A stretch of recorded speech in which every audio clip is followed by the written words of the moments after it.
조금 쉽게 말을 하면 지금 우리가 살아가고 있는 우리 이 교회는 아직 전투적인 교회, 지상교회라는 거죠.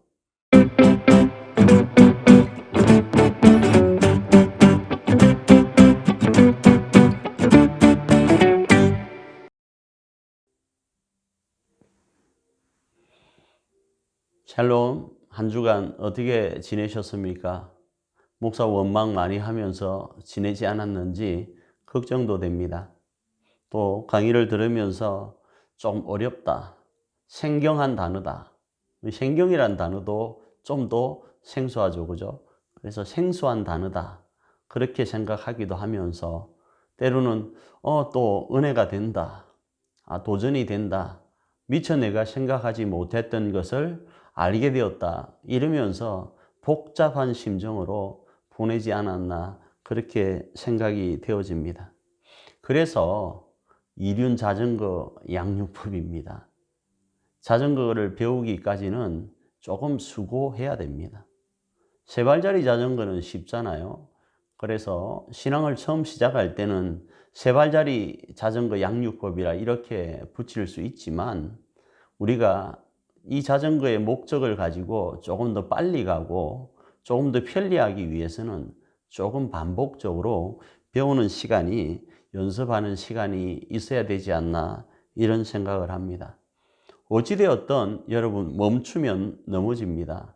좀 협박같이 느껴질지 모르겠지만 3주 열심히 했잖아요.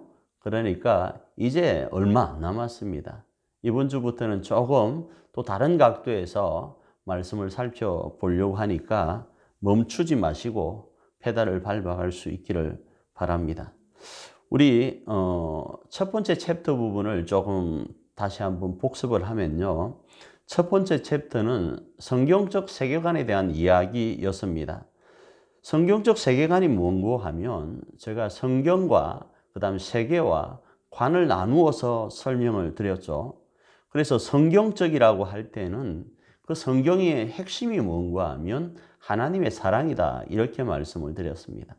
그래서 이러한 하나님의 사랑을 성경이 창조와 타락과 구속과 완성으로 표현하고 있고, 이러한 성경의 내용을 그리스도의 사역인 창조와 보존과 화목의 그 관점에서 설명하고 있다, 이렇게 말씀을 드렸죠.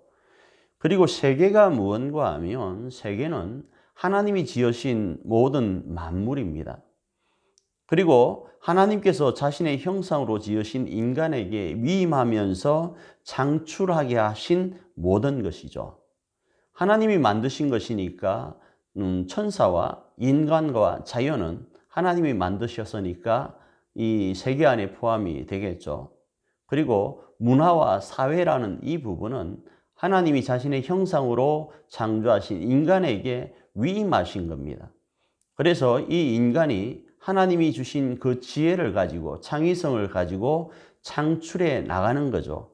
그래서 이것 또한 세계 안에 포함된다라는 겁니다. 그래서 세계는 천사와 인간과 자연과 문화와 사회로 구분하여서 살펴보았죠. 다음으로 관인데, 관은 가시적인 부분으로 지각하는 것과 불가시적인 부분으로 지각하는 게 있죠. 그러니까 오감으로 지각하는 것이 있고, 특별히 눈으로 지각하는 것이 있고, 또 이 오감이 아닌, 그러니까 눈이 아닌 보이지 않는 무언가로 지각하는 것들이 있지 않습니까? 그것이 마음일 수도 있고요, 그게 다른 어떤 부분일 수 있다라는 거죠. 그게 관이라는 겁니다. 결론적으로 말씀드리면, 하나님의 사랑을 성경이 창조와 타락과 구속과 완성으로 표현하고 있는데, 이 성경과 함께 그리스도의 사역인 창조, 보존, 화목으로 세계라고 하는 천사, 인간, 자연, 문화, 사회를 이해하고 해석하고 적용한다, 이렇게 정의할 수 있겠죠. 다음으로 챕터 2로 다룰 것이 뭔가 하면 성경적 교회관입니다. 왜 성경적 교회관을 챕터 2로 다루는가 하면, 요즘 교회에 대한 정의가 너무 혼란스럽습니다. 교회는 세상이 정의하는 곳이 아닙니다. 교회는 성경이 정의하는 겁니다. 그래서 세상에서 교회는 어떠해야 된다고 하는 그곳에다가 우리 교회를 정의할 수 없는 겁니다. 교회는 오롯이 성경으로 정의되어야 됩니다. 그리고 그 성경으로 정의된 그 모습들이 우리 가운데 주어질 때에는 역사와 전통을 무시할 수 없는 거죠. 그래서 그런 관점으로 좀 살펴보려고 하는데 한마디로 교회를 정의하는 건 어렵습니다. 그건 마치 조그만한 개미가 큰 코끼리를 어떻다고 정의하는 것과 같을 수 있기 때문에 여러 가지 모습으로 교회를 살펴보는 것이 옳을 겁니다. 먼저 전통적 교회인데 이 교회를 세 부분으로 살펴보려고 합니다. 먼저는 중세 시대이고요. 두 번째로는 2021년 우리 교단 헌법이 말하는 교회는 어떤가에 대해서 살펴보려고 하고, 세 번째로는 2021년 신학적 관점에서 교회를 무엇라 정의하는지를 살펴보려고 합니다. 먼저 중세시대 교회는 어떻게 정의되었는가 하면 교회는 하나인 곳이었습니다. 그리고 보편적인 곳이었습니다. 이 부분에 대해서 계속적으로 언급될 거니까 넘어가도록 합니다. 그리고 교회는 거룩한 곳이었습니다. 마지막으로 사도로부터 이어온 공동체였습니다. 이것이 잘못되면 사도 베드로로부터 시작되었다고 해서 교황권이 베드로로부터 주어졌고 그 베드로로부터 주어진 교황권이 무효하다고까지 주장할 수 있습니다. 그 부분도 조금 이따가 다루도록 하겠습니다. 두 번째로는 2021년 우리 교단 헌법에서 말하는 교회입니다. 특별히 하나님 편에서 이렇게 교회를 어떻게 이야기하고 있는지를 살펴보면 하나님이 만민 중에서 택하신 자기 백성들이 모이는 곳을 교회라고 합니다. 그리고 이렇게 자기가 택하신 백성 가운데 하나님은 무한하신 은혜와 지혜를 나타내십니다. 그러니까 하나님의 무한하신 은혜와 지혜를 받고 사는 무리들이 교회라는 거죠. 그래서 세 번째로 이들을 하나님의 집이라고 부르는 겁니다. 그리고 그리스도의 몸이라고 부르는 겁니다. 그리고 성령의 전이다, 거룩한 공교회다 이렇게 부릅니다. 그리고 이 무리들은 과거, 현재, 미래에 있는 모든 성도를 가리킨다 이렇게 이야기를 하죠. 결국 모든 과거, 현재, 미래에 예수님을 믿는 사람들, 하나님이 자기 백성 삼으신 사람들이 교회다 이렇게 이해할 수 있는 겁니다. 다음으로 살펴볼 것은 2021년 신학적 관점인데 이 부분은 앞에 헌법적 관점이 하나님 편에서였다면 이 부분은 성도 편에서 살펴보기를 원합니다. 예수님을 주와 그리스도로 고백하는 공동체, 그러니까 무리를 이야기를 합니다. 그래서 광의적인 부분, 넓은 의미에서는 공동체가 회집되는 장소까지도 교회로 보는 겁니다. 여기에 대하여 많은 사람들이 논쟁합니다. 교회당을 교회라고 할 수 있는가? 그래서 제가 넓은 의미에서라고 말씀드리는 겁니다. 그리고 협의적인, 좁은 의미에서는 조금 전에 말씀드린 것처럼 예수 그리스도를 구주로 고백하는 공동체로 이렇게 이해합니다. 그리고 그 구주로 고백하는 공동체가 세상으로부터 부르심을 받고 왔다라는 거죠. 다음으로 살펴볼 것은 교회의 종류입니다. 이 교회의 종류를 좀 살펴보는 이유는 우리가 교회가 무엇인지를 이해하려고 하는 겁니다.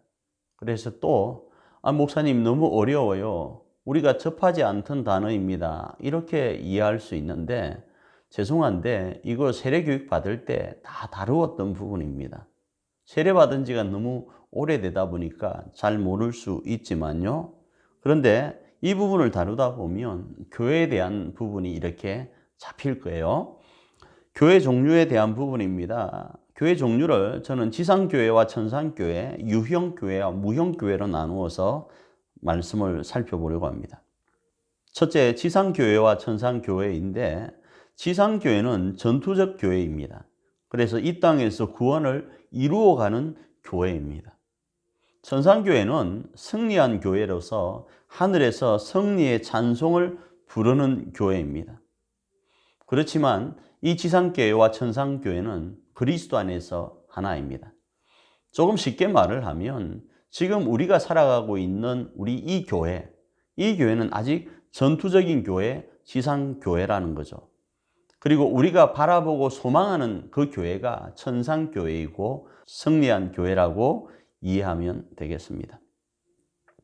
다음으로 유형교회와 무형교회인데, 유형교회는 말 그대로 보이는 교회이고 무형교회는 보이지 않는 교회이죠.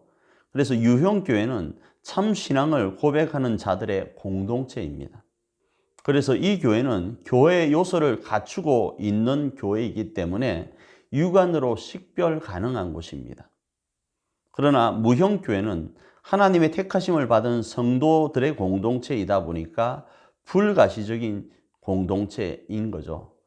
조금 다르게 표현하면 이 유형교회는 우리가 그 사람을 압니다. 아, 이 사람이 예수님을 믿는구나. 그래서 하나님의 백성이구나를 압니다. 그걸 대부분 교회에 나온다든지 세례를 받는다든지 하는 것으로 이 교회의 어떤 그 요소를 갖추고 있는 것으로 우리가 식별하지 않습니까? 그러나 무형교회란 뭔가 하면 우리가 모르는 거예요. 오늘 우리가 볼 때 저 사람은 하나님 백성 아니에요. 그런데 하나님 백성이 있을 수 있다는 거예요. 그 이야기를 하는 겁니다. 그래서 지금까지 살펴본 내용을 가지고 나름대로 정리를 하면 참 교회는 그리스도의 보혈로 성령 안에서 하나의 살아있는 생명 공동체로 이해할 수 있는 거죠. 오늘은 여기까지 하고 다음 시간에 뵙도록 하겠습니다.